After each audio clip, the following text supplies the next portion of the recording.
혹시 여러분은 어떤 영화를 좋아하십니까?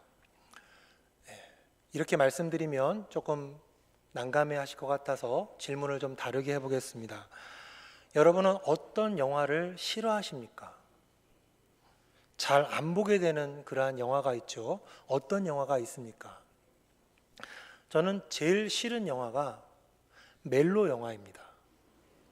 막 사랑 얘기하는 거 있잖아요. 막 드라마 막 이런 거 절대 못 볼 것 같아요.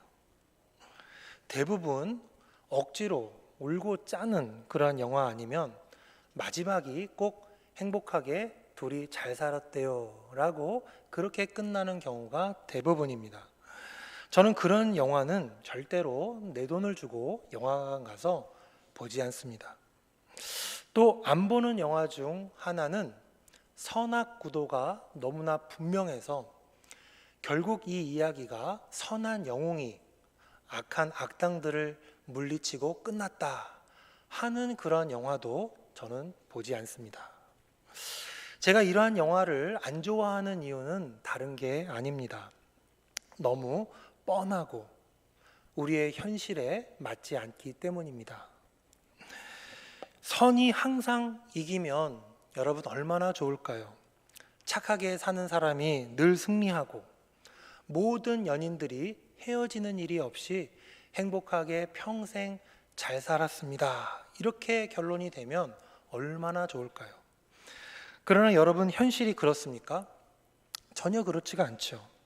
현실을 보면 오히려 악당들이 너무나 잘 사는 경우가 많고 결혼해서 행복하게 잘 살았대요가 아니라 그 뒤부터 지지고 볶고 힘들게 살았대요가 대부분 아닙니까?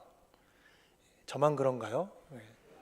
아닌 척하고 계시는데 저는 그래서요 성경 중에서도 욥기를 참 좋아합니다. 욥기를 읽으면 너무 통쾌하고 시원합니다.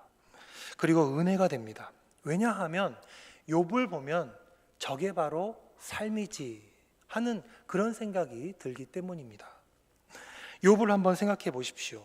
욥은 당대의 의인이었습니다. 온전하고 정직하여 악을 멀리하고 하나님을 경외하는 그런 사람이었죠. 그래서 그는 생일 잔치를 할 때에도 그 생일 잔치를 끝난 후에는 반드시 자기 아들들을 위해서 혹시나 이 잔치 동안에 아들들이 범죄했을까 봐 아들들을 위해서 명수대로 번제를 바치면서 하나님께 제물을 드렸던 사람이 바로 이 욥입니다.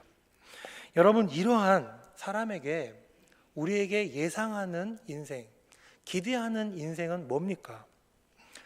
이런 욥을 하나님이 너무 예뻐하셔서 많은 돈을 또 큰 부자가 이렇게 되게 하시고 자녀들과 행복하게 부인과 무병장수하면서 알콩달콩 오랫도록 살았습니다. 이런 것을 우리는 꿈꾸고 기대하지 않습니까? 그러나 욥의 현실은 어땠습니까?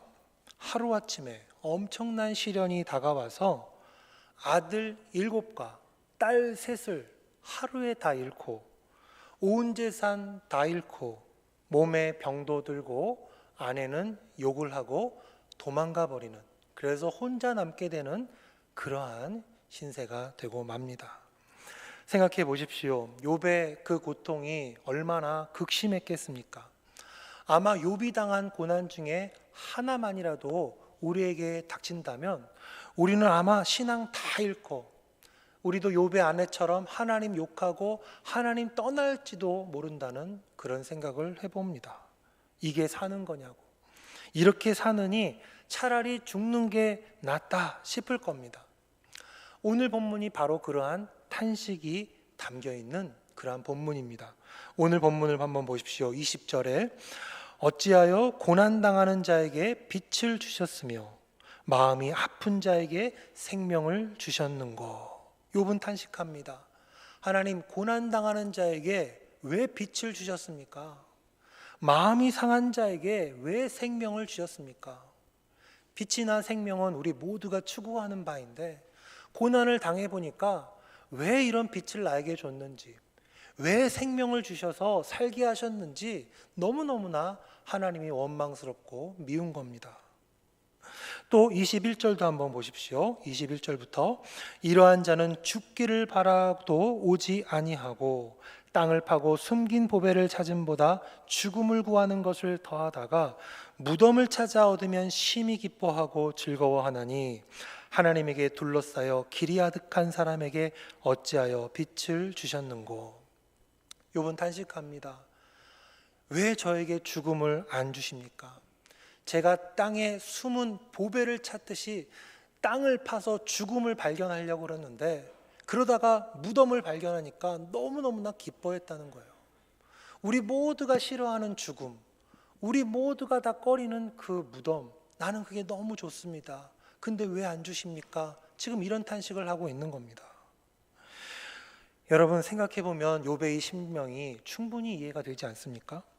하루아침에 자녀가 10명이 죽은 겁니다. 온 재산 다 잃고 건강도 다 잃고 부인까지도 도망갔으니까 이런 탄식이 당연히 나오겠죠. 아마 밥도 먹기 싫었을 겁니다.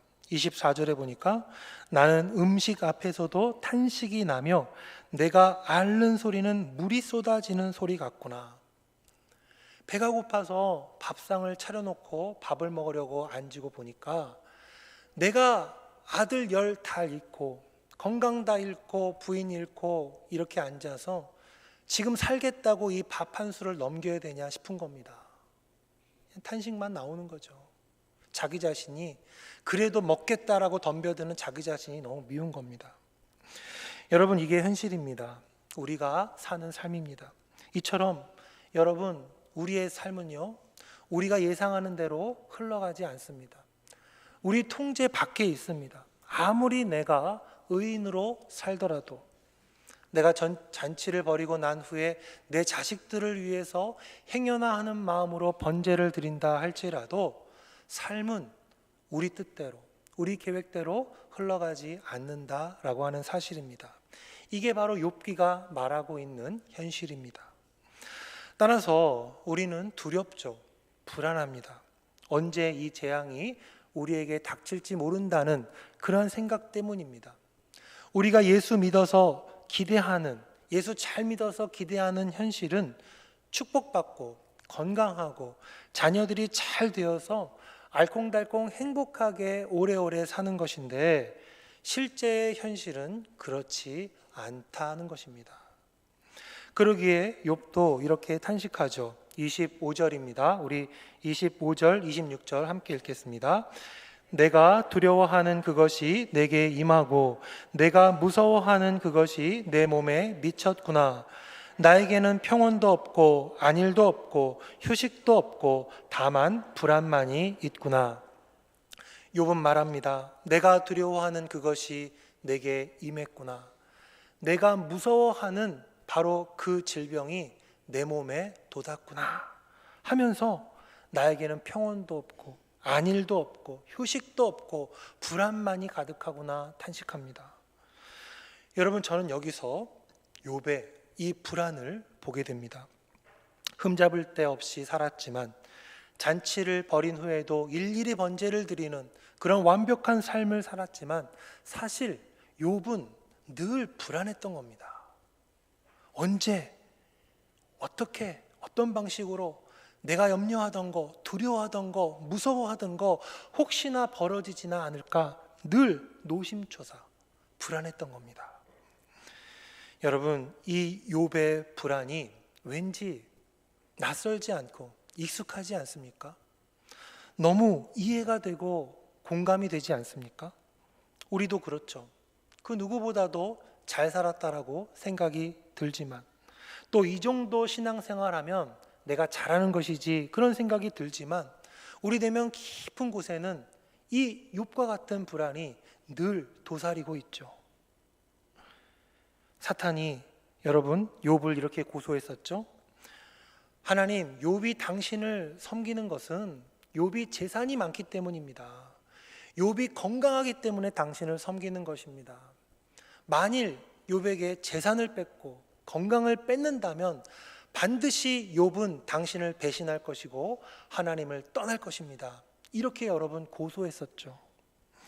저는 이 사탄의 고소는 뜬금없는 고소가 아니라 사실 욥 안에 있는 그 불안한 마음을 자극한 것이 아닌가, 그런 생각이 듭니다. 욥이 이렇게 생각하지 않았겠습니까? 내가 이렇게 하나님을 섬기는 것은 하나님이 내게 복을 주시기 때문에 내가 하나님을 섬기는 건 아닐까? 내가 이렇게 하나님을 섬기는 것은 하나님이 나에게 건강을 주셨기 때문에 내가 하나님을 섬기는 것은 아닐까? 그렇다면 나는 하나님을 섬기는 것인가? 나의 평안과 나의 안전과 나의 어떤 안위를 섬기는 것인가? 그렇다면 나는 하나님을 섬기는 것이 아니라 우상을 섬기는 것은 아닌가? 아마 욥이 그런 의심까지도 하면서 살았을 겁니다. 바로 이 욥 안에 있던 이러한 불안을 지금 사탄이 치고 들어오고 있는 겁니다. 또 욥에게는 어떤 불안이 있었겠습니까? 고난을 당한 후에 욥기 4장부터 37장에 이르는 그러한 불안이 욥을 엄습했을 겁니다. 친구들은 욥에게 말합니다. 욥아, 네가 지금 고난받는 것은 다른 이유 때문이 아니라 너의 은밀한 죄 때문이다. 우리 하나님을 생각해봐라. 하나님은 의인에게 상 주시고 죄인에게 벌 주시는 분인데 네가 이러한 고난을 받은 것을 보면 너는 분명 죄인임에 틀림없다. 너는 우리가 알지 못하는 죄를, 아니면 너 자신도 알지 못하는 그 죄를 네가 은밀한 곳에서 지었기 때문에 지금 이러한 고난을 받는 것이다. 이렇게 계속해서 4장부터 37장까지 계속해서 욥을 괴롭히는 겁니다. 여러분, 결국 욥은 재앙이 없을 때도 늘 불안했고요, 재앙이 닥쳤어도 그 재앙 때문에 늘 불안했던 겁니다. 여러분, 왜 이런 일이 벌어지는 걸까요? 왜 하나님을 믿는다 하면서 우리는 왜 끊임없이 불안 가운데에 그러한 신앙생활을 할 수밖에 없는 것일까요? 그것은 여러분, 우리의 믿음이 결국 하나님을 신뢰하는 그러한 신뢰의 믿음이 아니라 결국 내 자신을 믿는, 내 확신을 믿는, 내 어떤 신학적 지식을 믿는 그러한 자기 믿음이기 때문에, 자기 확신이기 때문에 그런 것입니다. 쉽게 말해서 하나님은 이런 분이다. 하나님은 내가 이렇게 하면 이렇게밖에 할 수 없는 분이다. 그러니 내가 의를 행했으니까 하나님은 반드시 나에게 상을 주실 것이다. 이러한 생각을 갖고, 이러한 확신을 갖고 자기 생각 안에 하나님을 가두는 신앙이기 때문에 늘 하나님이 내 틀에서 벗어날까 봐, 내 신앙체계에서 벗어날까 봐 늘 조바심이 나고 두려운 겁니다. 저는 이러한 신앙을 확신이라고 부르고 싶습니다. 오늘 설교 제목이 확신이 아니라 신뢰의 믿음으로 라고 하는 그런 제목인데요, 여러분, 이러한 확신의 신앙에서 벗어나야 됩니다. 하나님은 이런 분이다. 하나님은 여기서 벗어날 수 없다. 이런 거 벗어버려야 됩니다. 여러분, 이러한 신앙은요, 모세가 십계명 돌판을 받으러 갔을 때 이스라엘 백성들이 모세를 기다리지 못하고 황금 송아지를 만들어 놓은 다음에 이게 바로 우리를 구원한 바로 여호와 하나님이다 하면서 하나님을 그 송아지 우상에다가 가둬놓는 거랑 똑같은 겁니다. 그러나 하나님이 뭐라고 말씀하셨습니까? 나 외에 다른 신을 섬기지 말아라. 어떤 형상도 나를 위해 만들지 말아라. 하늘의 것이나 땅의 것이나 그 어떤 것으로도 나를 만들지 말라 하셨습니다. 왜 그런 말씀을 하셨겠습니까? 하나님은 우리의 그러한 생각에, 판단에, 경험에, 지식에 가둬지는 그런 분이 아니시기 때문입니다. 그런데 여러분, 그런 하나님이신데 우리가 자기 확신이라고 하는 신앙을 가지게 되면 어떻게 됩니까? 그렇게 되면 하나님께서 내 생각과 판단과 다른 행동을 하실 때에 우리는 이해하지 못하여서 욥처럼 죽고 싶다, 살아서 뭐하냐, 무덤을 찾았으면 좋겠다, 그렇게 탄식하는, 그렇게 하나님을 원망하는 그러한 사람이 되고 만다는 데에 문제가 있는 겁니다. 또 이런 확신의 신앙에 문제점이 있는데요, 그것은 바로 내 확신에서 벗어난 사람들을 우리가 비난하고 정죄한다는 데에 또한 문제가 있습니다. 여러분, 욥의 친구들을 한번 보십시오. 욥의 친구들은 모조리 다 확신의 신앙을 가지고 있었습니다. 하나님 잘 믿으면 복받고 건강하고 자녀들도 잘 되고, 하나님 잘못 믿으면 가난해지고 병도 들고 자식도 안 된다, 이런 자기만의 확신의 신앙을 갖고 있었던 겁니다. 그러니 욥이 고난을 받았을 때 그들이 어떻게 했겠습니까? 늑달같이 달려들어서 너 분명히 무슨 죄 있다, 너 그럴 줄 알았다 하면서 욥을 비난하고 정죄했던 겁니다. 여러분, 이 욥의 친구들의 신앙이 100%다 틀린 것은 아닙니다. 그것은 신명기에서 분명히 말하고 있는 바고, 정말 하나님을 잘 섬기면 복을 받고 우리가 하나님 떠나 우상을 섬기게 되면 저주를 받는 것은 당연한 이치입니다. 그러나 성경은요, 놀랍게도 신명기만 있는 것이 아닙니다. 성경은 신명기도 있지만 욥기도 있는 겁니다. 욥기는 말하고 있죠. 얘들아, 꼭 의인이 다 잘 되는 것은 아니란다. 의인도 때로는 알 수 없는 이유로 고난받을 수 있는 것이란다. 이것을 욥기가 성경 안에서 신명기와 똑같은 그 목소리 톤으로 얘기하고 있는 겁니다. 그러나 욥의 친구들은 어땠습니까? 욥기는 없고 신명기만 갖고 살았던 겁니다.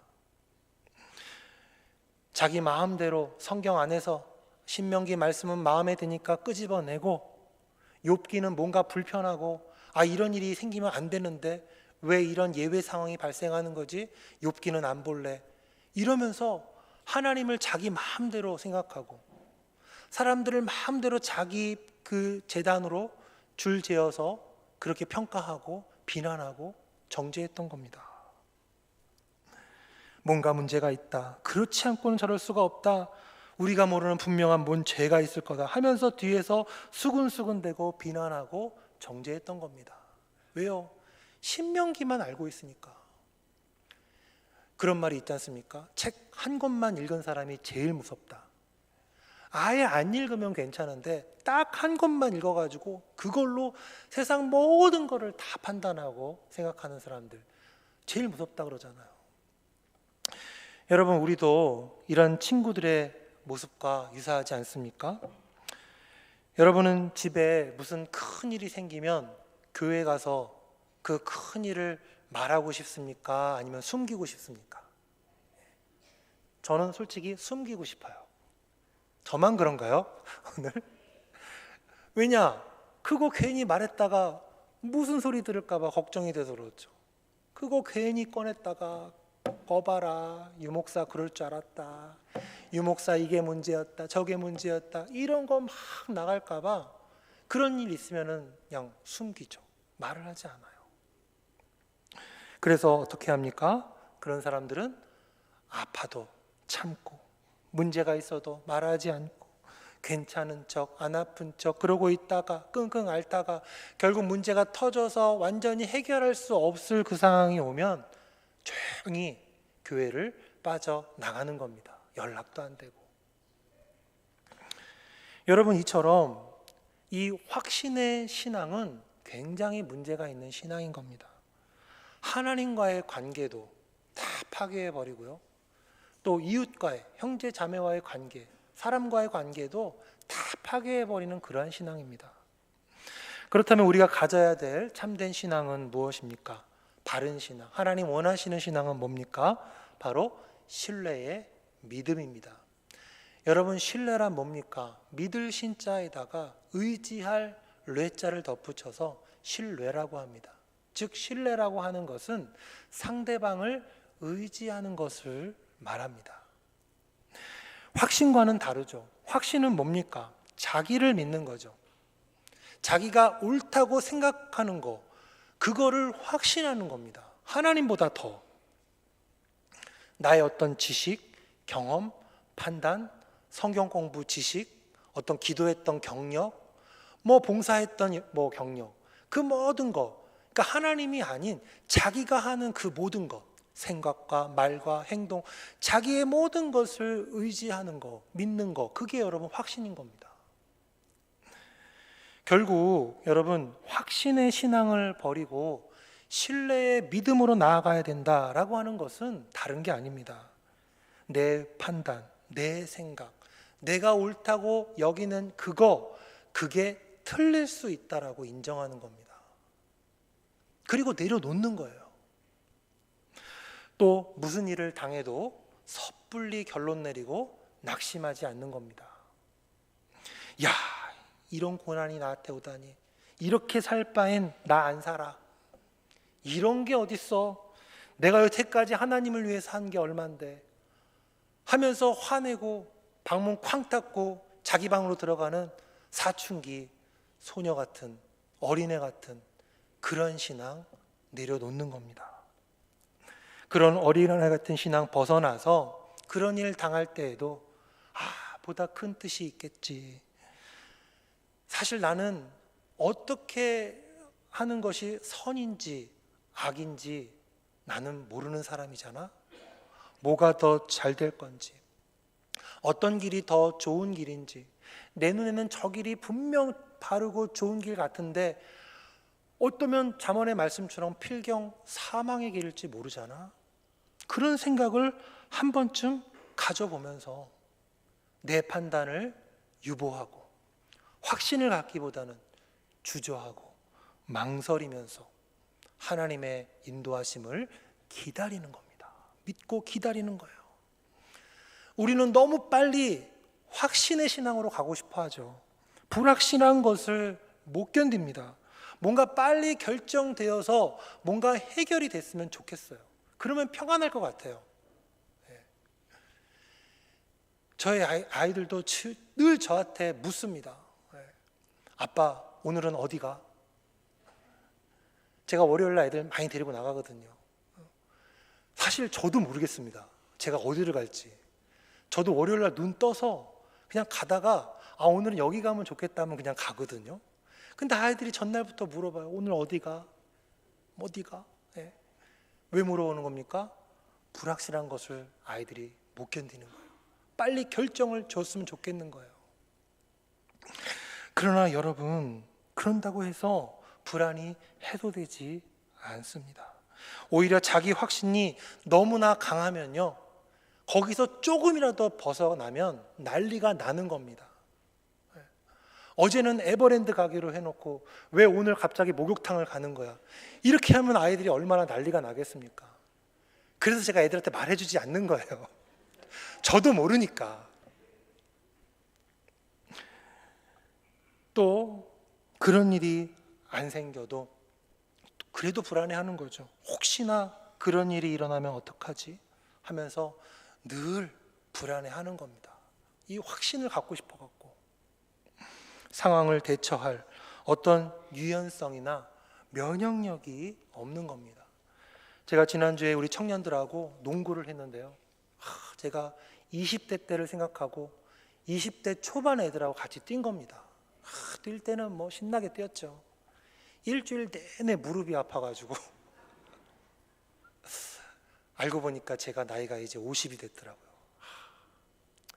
이제 연골이 다 닳아가지고 신축성이 없는 거예요. 어떤 분들은 목사님 몸무게 때문이 아니냐고 자꾸 이렇게 하시는데 몸무게 문제가 아닙니다. 저보다 뚱뚱한 애도 뛰었어요. 근데 걔는 넘어져도 잘 일어나더라고요. 저는 일주일 내내 고생하고. 나이가 들면 그런 것 같습니다. 여러분, 우리의 생각도 그런 게 아닐까요? 우리의 생각도 점점 딱딱해져 가고 있는 거 아닐까요? 하나님은 이런 분이야. 하나님은 반드시 그 안에서 움직이셔야 돼. 여러분, 그러한 확신은 깨어져야 됩니다.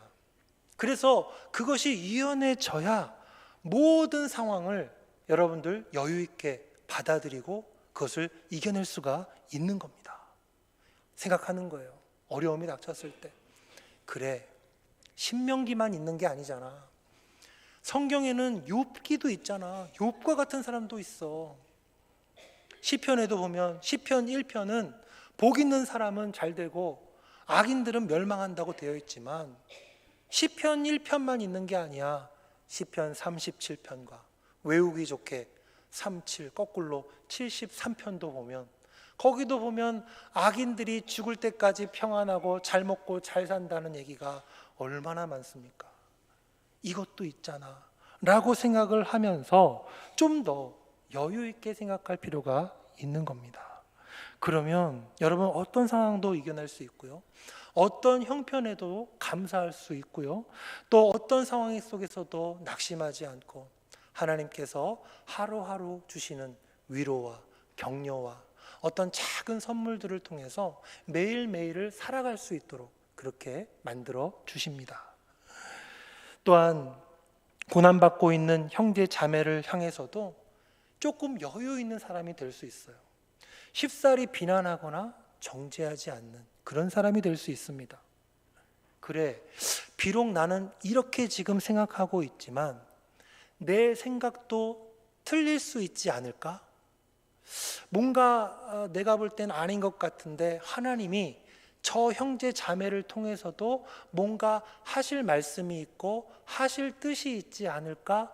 그런 생각을 한 번쯤 가질 수 있게 되는 거예요. 그러면 욥의 친구들처럼 쉽사리 정죄하고 비난하지 않고 조금 더 나와 다른 신앙생활의 모습을 갖고 있다 할지라도 용납해주고 인정해줄 수 있는 그런 넉넉하고 따뜻한 사람이 될 수 있는 것입니다.